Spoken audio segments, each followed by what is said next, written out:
Bien, bonjour et bonne rentrée à tous. Donc, le congrès de l'ASFAR arrive maintenant à grands pas et comme vous pouvez le voir cette année, ils ont défini au sein du comité d'organisation un parcours sur l'ensemble de la durée du congrès, un parcours intitulé Cœur et hémodynamique.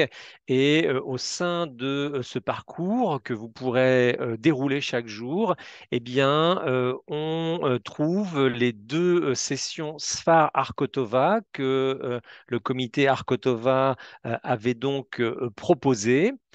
Une première session qui est prévue le jeudi 21 septembre dans le Grand Amphi Bordeaux, en fin d'après-midi à 16h30. Une session traditionnelle maintenant, 10 minutes pour comprendre, 10 minutes pour convaincre. Et la session sera articulée cette année autour de la physiologie de la pression artérielle au secours de la pratique.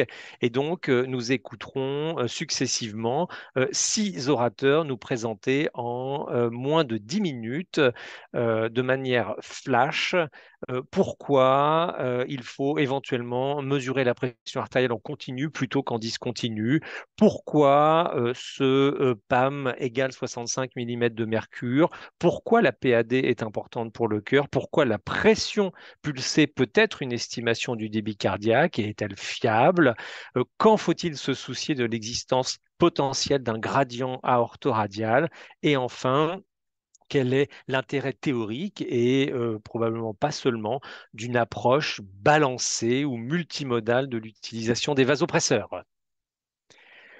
L'autre session, Sfar Kotova, qui elle est programmée le vendredi 22 en matinée à 10h30 en salle 252 AB, c'est une session plus traditionnelle à 3 orateurs d'actualité sur la prise en charge du choc cardiogénique.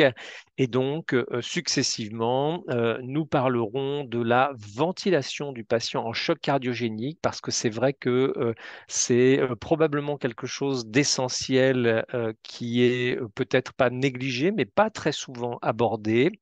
Nous parlerons définition et nouvelle définition de ce que l'on appelle aujourd'hui l'insuffisance cardiaque réfractaire. Et puis, nous parlerons de la place grandissante de la cardiologie structurelle et interventionnelle dans la prise en charge à la phase aiguë des patients en choc cardiogénique.